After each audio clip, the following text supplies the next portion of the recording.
अस्सलाम वालेकुम dear students. आज के लेक्चर में हम UML यूनिफाइड मॉडलिंग लैंग्वेज को देखेंगे।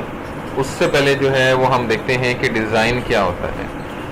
हमने कोई चीज़ जो है वो बनानी हो, कोई टास्क जो है हमने जो है वो परफॉर्म करनी हो, तो उसका जो है हम एक ब्लूप्रिंट बनाते हैं, जो उसका एक प्लान बनाते हैं कि किस किस तरह से, किस किस तरीके से जो है वो इस चीज़ को हम जो है वो कंप्लीट करेंगे और किन किन जो है वो जो कॉन्स्ट्रेंट्स हैं, कौन कौन से जो रूल्स हैं उनको हम कंसिडर करेंगे और वो जो रूल्स हैं वो किस तरह आपस के अंदर जो है वो इंटरेक्ट करेंगे और अगर उनके दरमियान कोई जो है वो कॉन्फ्लिक्ट आ रहा है तो उसको किस तरह रिजॉल्व करेंगे।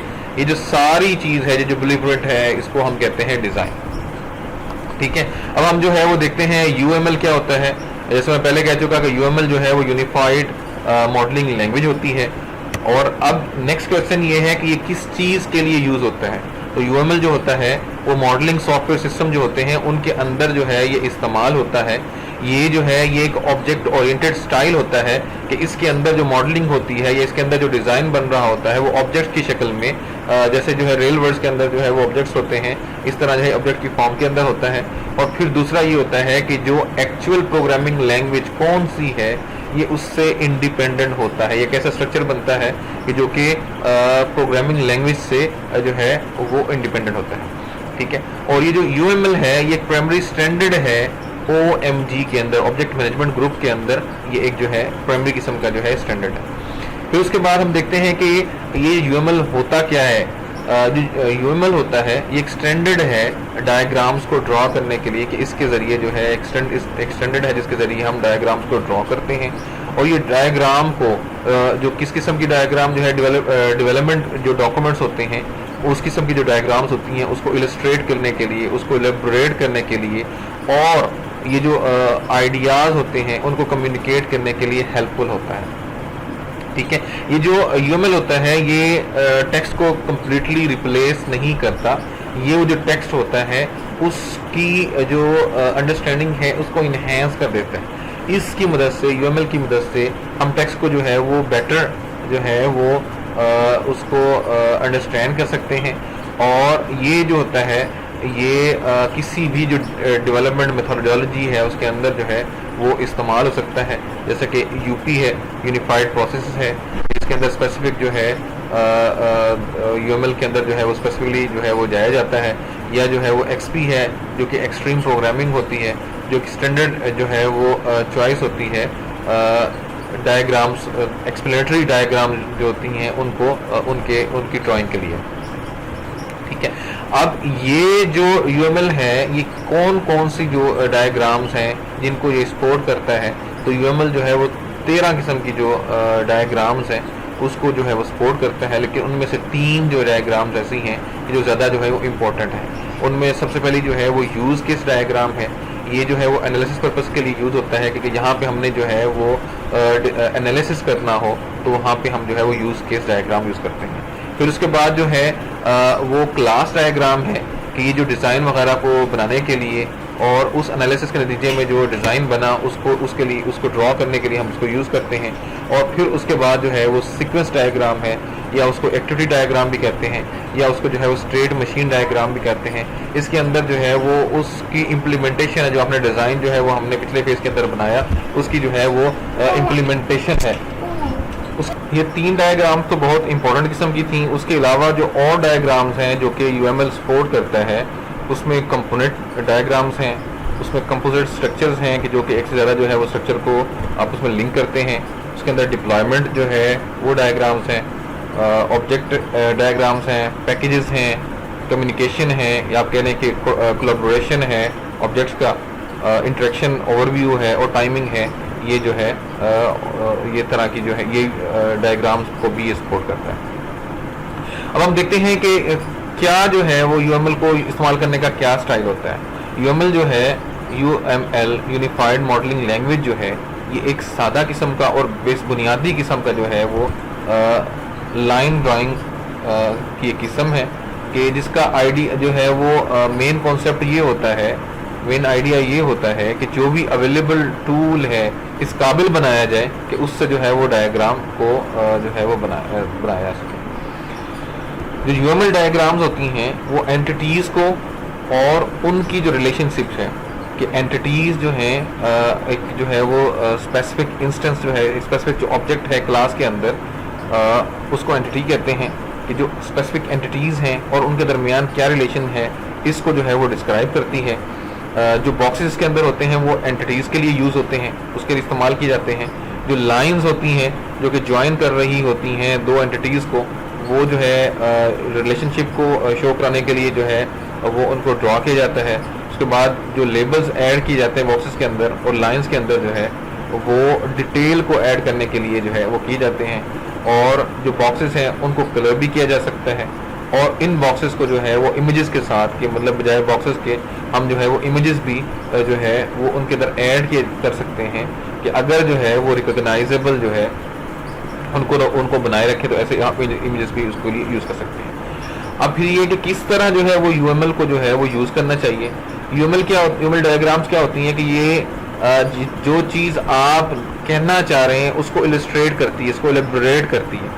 और अगर किसी जगह पे आपको कहने की ज़रूरत नहीं है तो फिर आपको इलस्ट्रेशन भी रिक्वायर्ड जो है वो नहीं है और फिर आप उसको वहाँ पे यूएमएल भी यूज़ नहीं करते। क्या क्या एडवाइस जो है देखते हैं कि क्या एडवाइस है जब आप एक जो है वो रिपोर्ट के अंदर जो है एक ऐसी रिपोर्ट जिसके अंदर डायग्राम्स हैं उसके में क्या क्या जो है वो एडवाइसेस आपके जहन में होने चाहिए। उसमें ये एक तो ये होना चाहिए कि वो क्विकली अंडरस्टैंड करें कि रीडर के लिए की मदद करें कि वो इन चीज़ों को उस टेक्स्ट को जो है वो क्विकली जो है वो अंडरस्टैंड कर लें और उसके अंदर जो है वो वैरायटी जो है वो प्रोवाइड कर रहा हो और उसके अंदर जो एम्बिगुअस किस्म के जो हैं वर्ड्स हैं उनको ब्रेक कर दिया जाए, उनको जो है वो ब्रेक कर दिया जाए सिंपल वर्ड्स के अंदर।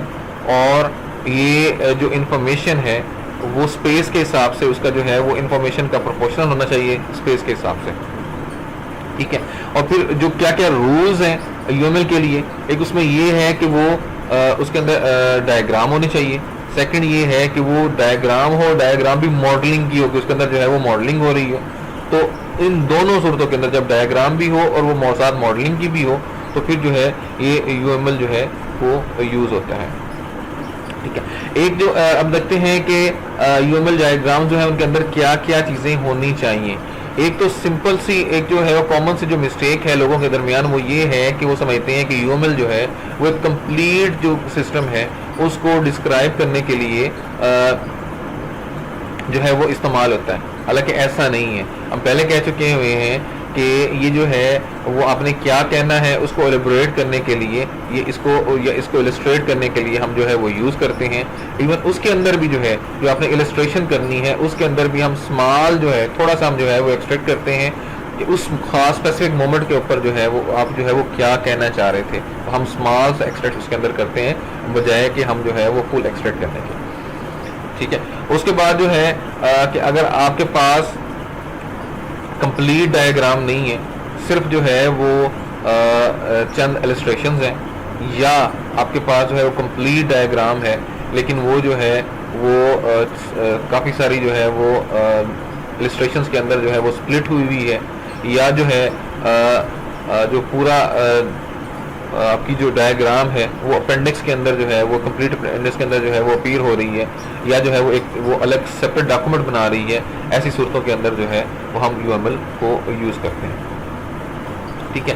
कौन सा जो है वो टूल जो है वो यूएमएल का हमें यूज़ करना चाहिए, ये अगला सवाल है। इसका क्या है कि ये डिपेंड करता है कि आपके सिनेरियो के ऊपर और आप जो है वो किस तरह चीज़ों को यूज़ करते हैं। मिसाल के तौर पे अगर आपने सिंपल जो है वो सिंपल किस्म की डायग्राम्स को जो है वो ड्रॉ करना है तो उसके लिए आप जो है वो यूएमलेट जो है वो आप यूज़ कर सकते हैं। लेकिन अगर आप सोफिस्टिकेटेड किस्म की जो है वो चीज़ों को ड्रॉ करना चाह रहे हैं तो फिर आप जो है वो पोजीडॉन कम्युनिटी एडिशन है या डिपार्टमेंट लाइसेंस है उसके साथ आप उसको यूज़ कर सकते हैं।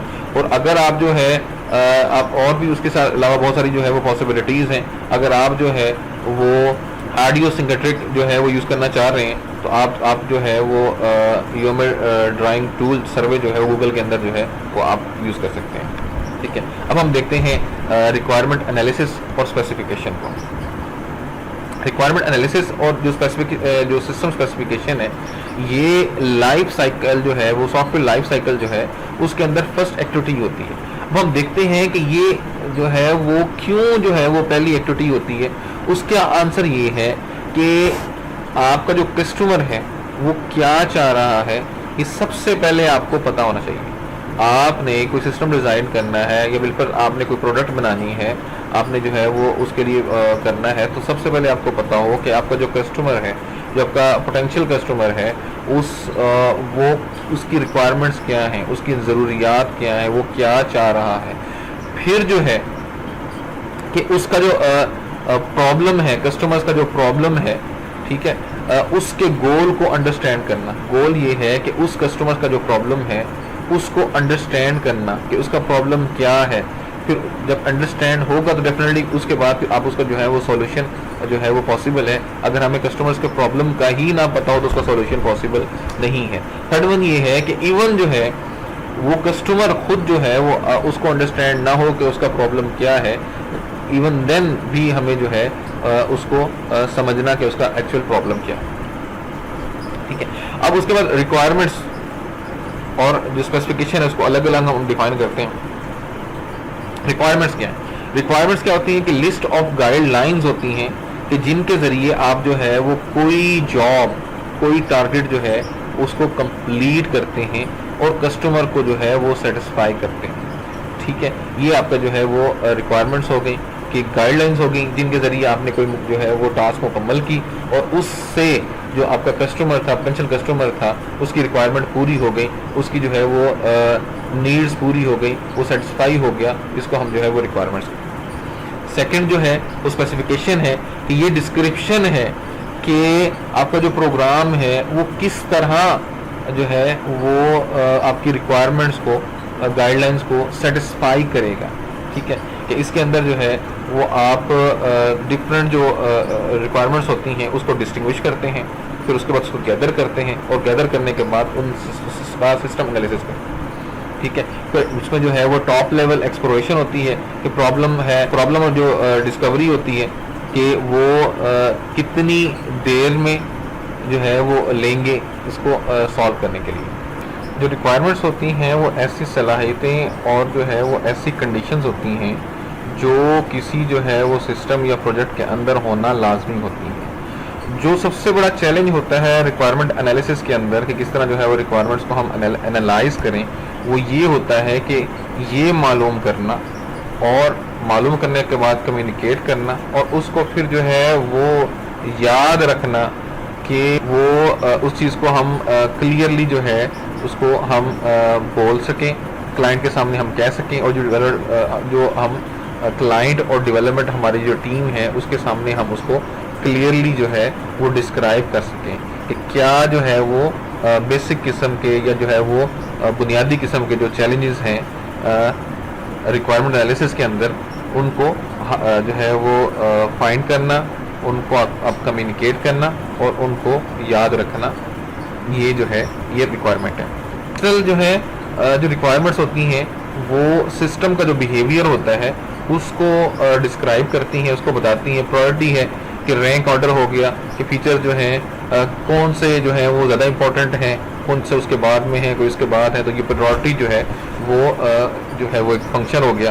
उसको क्रिटिकलिटी है कि कितना जो है जो ईच रिक्वायरमेंट है, हर जो रिक्वायरमेंट है वो ओवरऑल सिस्टम के अंदर कितनी ज़्यादा जो है वो एसेंशियल है, उनका कितना ज़्यादा जो है वो इन्फ्लुएंस है या वो कितनी वो रिक्वायर है, उसको हम क्रिटिकलिटी कहते हैं। फिर रिस्क है कि जो रिक्वायरमेंट्स हैं अगर वो सेटिस्फाई नहीं होती, वो पूरी नहीं होती, तो क्या हम जो है ऐसा क्या कर सकते हैं कि उसके रिस्क को हम जो है वो मिनिमाइज करें, इसको कम करें। फिर नॉन फंक्शनल जो है जिसको हम जो है वो रिक्वायरमेंट्स जो है वो ये बताती हैं कि जो रिक्वायर्ड एट्रीब्यूट्स एंड कैरेक्टरिस्टिक्स हैं ओवरऑल सिस्टम की वो क्या होनी चाहिए, ठीक है। प्रोडक्ट कॉस्ट क्या होना चाहिए, इसकी जो है वो कॉस्ट किस तरह मैयर की जाए, कि उसकी कॉस्ट क्या हो, उसकी परफॉर्मेंस क्या हो, किस लेवल की हमें उसकी एफिशिएंसी चाहिए, उसका रिस्पांस टाइम बिल्कुल क्या होना चाहिए, उसका स्टार्टअप टाइम जो है वो बिल्कुल क्या होना चाहिए, जो है वो पोर्टेबिलिटी है कि इसका जो है वो किस टारगेट प्लेटफॉर्म के ऊपर हम टारगेट कर रहे हैं, वो बाइनरी है या बाइट कोड जो है वो कंपेटेबिलिटी के साथ है। फिर अवेलेबल है कि जो है वो कितना टाइम जो है वो उसको रिक्वायर हो एक्सेप्टेबल होने के लिए, ठीक है। उसकी सिक्योरिटी है कि हम किस तरह जो है उसके अंदर जो है वो इंट्रूडर्स को जो है वो प्रिवेंट कर सके कि उसके अंदर कोई इंट्रूजन ना हो, कोई इंट्रूडर उसके अंदर ना हो। कोई सेफ्टी है कि किस तरह जो है कोई लोगों या जो है इन्वायरमेंट वो नुकसान से जो है वो बचाया जा सके। फिर मेंटेनेबिलिटी है कि उसके अंदर जो है वो ऑब्जेक्ट ओरिएंटेड जो कॉन्टेक्स्ट है उसके अंदर एक्सटेंसिबिलिटी है या रीयूजेबिलिटी है, उसके एतबार से जो है उसके अंदर नॉन फंक्शनल जो अगला है वो है कि मेंटेनेबिलिटी उसके अंदर हो, मेंटेनेबिलिटी हो, ठीक है। अब देखते हैं कि ऑब्जेक्ट ओरिएंटेड जो है एनालिसिस और ऑब्जेक्ट ओरिएंटेड जो है वो डिज़ाइन, उसके दरमियान क्या फ़र्क है।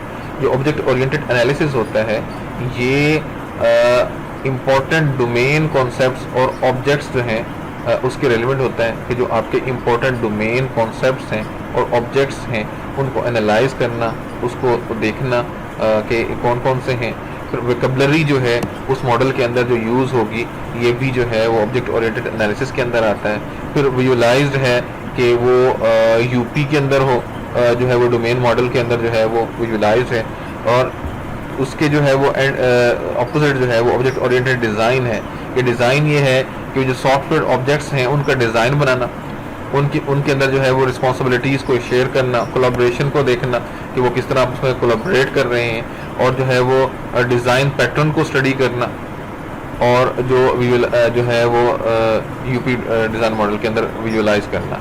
तो ये जो है ऑब्जेक्ट ओरिएंटेड एनालिसिस और ऑब्जेक्ट ओरिएंटेड डिज़ाइन के अंदर अभी हम जो है वो डिजिटेरेटा फॉर रिक्वायरमेंट स्पेसिफिकेशन को हम देखते हैं कि ये कह सकते हैं कि क्या किस तरह, ये नहीं कि क्या जो है वो और जो है वो क्यों होना चाहिए।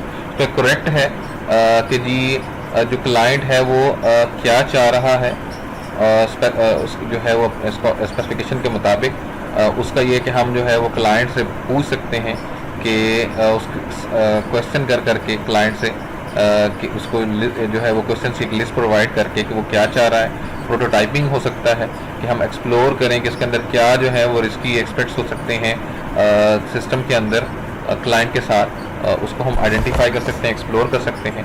या जो है वो वेरीफाइबल जो है वो हो सकता है कि किस तरह जो है वो क्या हम जो है वो ये डिटरमिन कर सकते हैं कि जो रिक्वायरमेंट्स हैं वो कम्प्लीटली मीट हो रही हैं या नहीं हो रही, फुलफिल हो रही हैं या नहीं हो रही। मिसाल मतलब जो है वो लेकिन रिक्वायरमेंट्स को जो है वो हम वेरीफाई करेंगे जैसा कि यूज़र फ्रेंडली और जो है वो कभी भी जो है वो क्रैश ना हो, ठीक है। फिर अनएम्बिगुअस किस्म की जो है वो होनी चाहिए कि जो है वो एवरी हमारी जो सारी की सारी रिक्वायरमेंट्स हैं वो उनकी सिर्फ जो है वो सिर्फ एक ही इंटरप्रिटेशन हो, वो दो इंटरप्रिटेशन उसकी ना हो जो कि इसको जो है वो एम्बिगुअस बना दें, तो इस तरह का होना चाहिए। फिर ये कंसिस्टेंट हो कि उनके अंदर भी जो है वो कोई जो है वो कॉन्फ्लिक्ट्स ना हो, कि मिसाल के तौर पे अगर हम जो है वो कॉल करते हैं एक इनपुट को तो वो स्टार्ट एंड स्टॉप हो एक प्लेस के अंदर, ऐसा ना हो कि एक जगह पे जो है वो स्टार्ट या स्टॉप हो रहा, दूसरा मतलब एक में जो है वो स्टार्ट हमने किया दूसरे के अंदर जो है वो साथ ही स्टार्ट हो जाए, ये जो है वो कोई और फंक्शन जो है वो उसके साथ वहीं पे जो है वो स्टॉप हो जाए। फिर कंप्लीट है नेक्स्ट वन कि जो है वो जितने डिज़ाइनर्स हैं वो जितनी भी जो उसकी नीड्स हैं सॉफ्टवेयर को क्रिएट करने की, वो सारी की सारी जो हैं वो उसके अंदर जो है वो कंप्लीट हों। और फिर अंडरस्टैंडेबल है कि स्टेक होल्डर्स जो हैं वो उसको जो है वो ईज़िली जो है वो उसको अंडरस्टैंड कर सकें, और उनकी अंडरस्टैंडेबिलिटी जो है के अंदर जो है वो कोई कन्फ्यूजन ना हो, और फिर मॉडिफाइबल हो, कुछ रिक्वायरमेंट्स हैं उनको जो है वो चेंज किया जा सके, चेंजेस जो हैं वो नोट हो सकें, और जो है वो ऐसी चेंजेस हो जो स्पेसिफिकेशन में जो है जिस पर सब जो है मुत्तफिक हो, चीज़ों को हम जो है वो ला सकें।